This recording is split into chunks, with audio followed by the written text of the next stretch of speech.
power door lock switches on this Cordoba, or any of these Cordobas this year, are kind of a pain in the rear. Probably fine when they were brand new, but not so much anymore. I'll explain. This is a complete kind of an assembled unit. This is for the right side door. This is looking at it from the inside of the door towards the inside of the car. This piece goes over to the latch. This is where your knob is up in the door, and this is your actual switch. And it's hard to do with just one hand, but this little piece here is the spring-loaded part because it's not momentary, and the rubber is there as a water shield, I guess. But this is what they look like on the inside. They've got, there's a lot of weird stuff going on here. So the rubber there is to help keep the electrical separate from, I guess, water and whatever else. And then this is your little contacts in there, and they get bumped back and forth. This is where that little spring piece would get bolted in.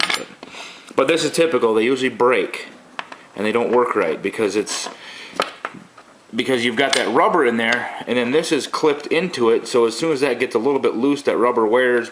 The whole thing just kind of pushes out the backside, and here's kind of the rubber cover sheath thing that goes over all of it.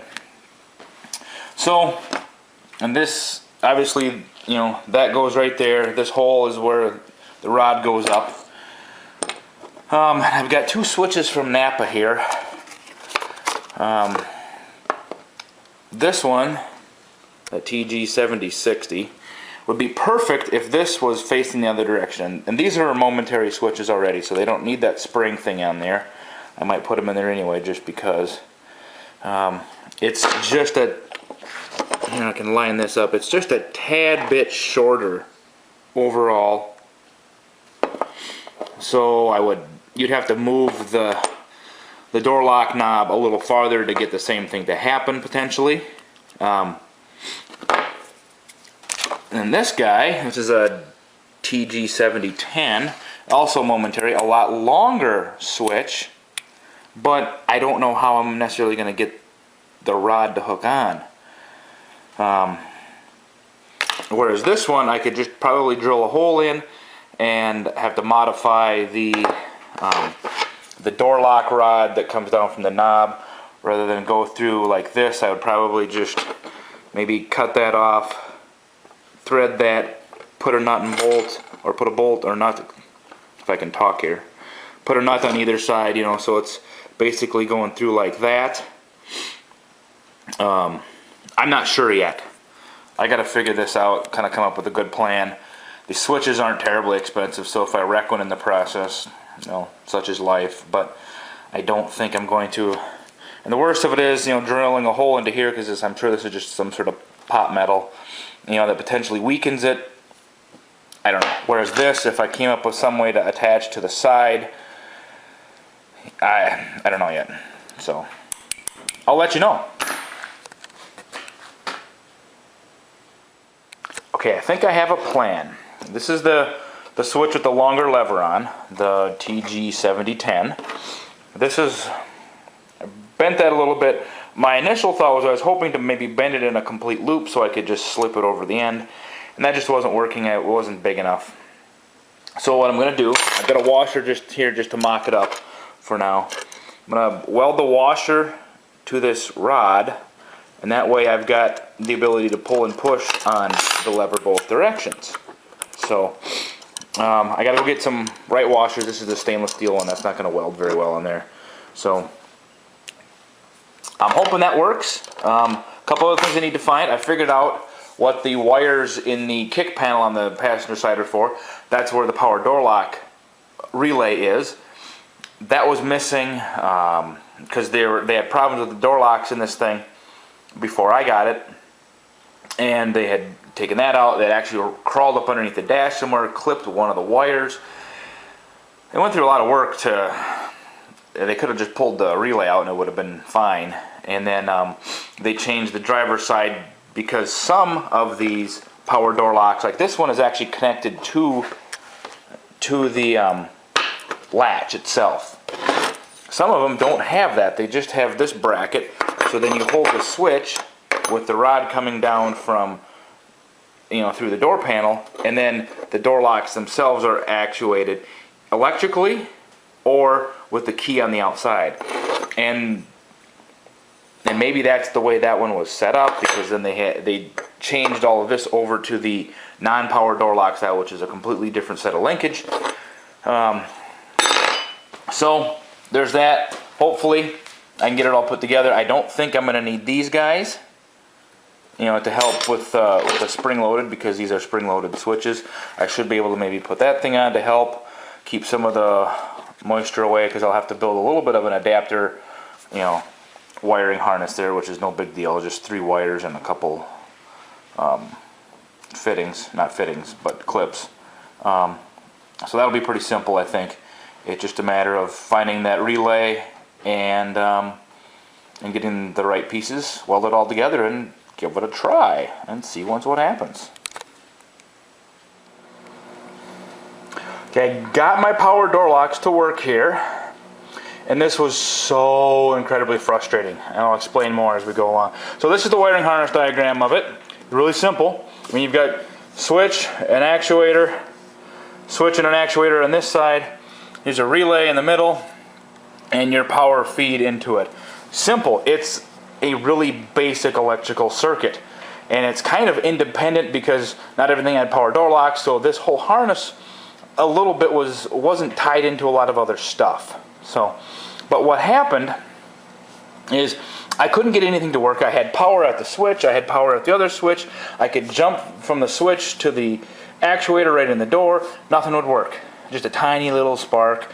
I had power here, which also feeds out to both switches, and it wouldn't actually click anything, and the relays would just barely tick. Got the voltmeter out, check, it's 12 volts until I hit the switch, and then it drops way down to 5. I couldn't figure that out. So, and there's a circuit breaker somewhere on the firewall. It's buried underneath the dash, I don't know. So what I ended up doing is I disconnected this so it's not feeding off a vehicle power for now anyway, and I just used my booster pack, clamped into that, boom, everything works fine. I'll show you this in the car here. Okay, so here's the relay up underneath the passenger kick panel, and this is the connection I disconnected here, because this end gets vehicle feed. And I think what I'm going to do, I'm going to bypass that circuit breaker, because I think that's probably, maybe it's corroded on the inside, whatever. It's not letting enough amps come through. So I'm just going to string a wire over to the fuse box with straight power off the fuse box, and it'll work. Because right now what I've got, here's my power coming off of my booster pack. So here's this switch. I've just got it kind of stuffed in the hole right now. It's a switch I'm going to use. It's not going to be wired in like this.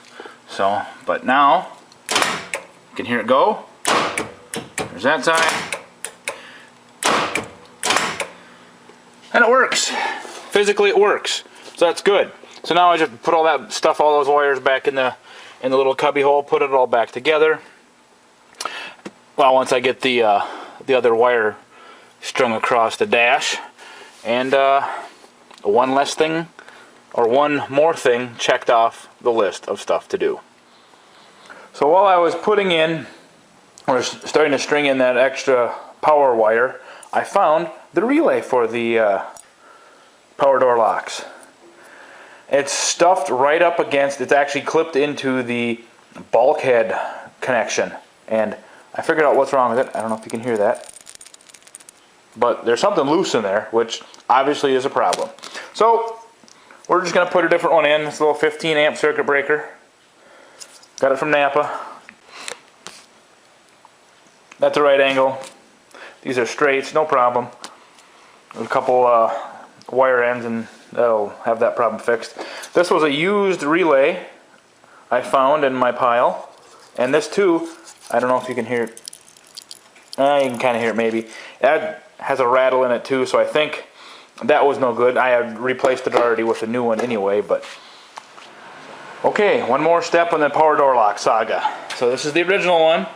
This is I had an extra one, so I didn't have to take the first one apart, which is good, so I've got something to compare to. Switch is in, it's not totally done yet. I'll have to put the little shield on and stuff, but as you can kind of see, I took a washer, and that. See if it'll focus there for me.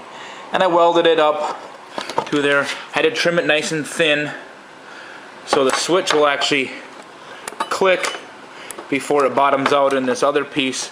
And the whole idea there is, so even if the electrical doesn't work, it'll still actually push this rod on the bottom that goes over to the door latch to lock it. Not all of them had that. I don't know what years did or didn't, but some of them were purely electric. So it didn't have this bottom piece on. I've got, yeah, here's one of the brackets for that. It just had a switch in it, but we're not gonna do that. I don't like that idea. This is, I think, a better idea. So let's find out if it works. So I took a couple tries. I had to kind of tweak, kind of shave down some weld and whatever else, but it works. Oops, back up a little bit. Push down, and then pull up. Boom. Now if you push hard enough, or pull hard enough, it will unlock without power to it, but it's tough. Locking it is a little easier. I think it's just the way, just part of the geometry too. But it works. So I'll take it apart yet again, get it all cleaned up. I mean, paint my welds that I made and stuff like that, and then try to find one for the driver's side, the mechanism, you know, that goes from here to there, because that one had been changed over to manual locks, and that has a completely different little mechanism in there. So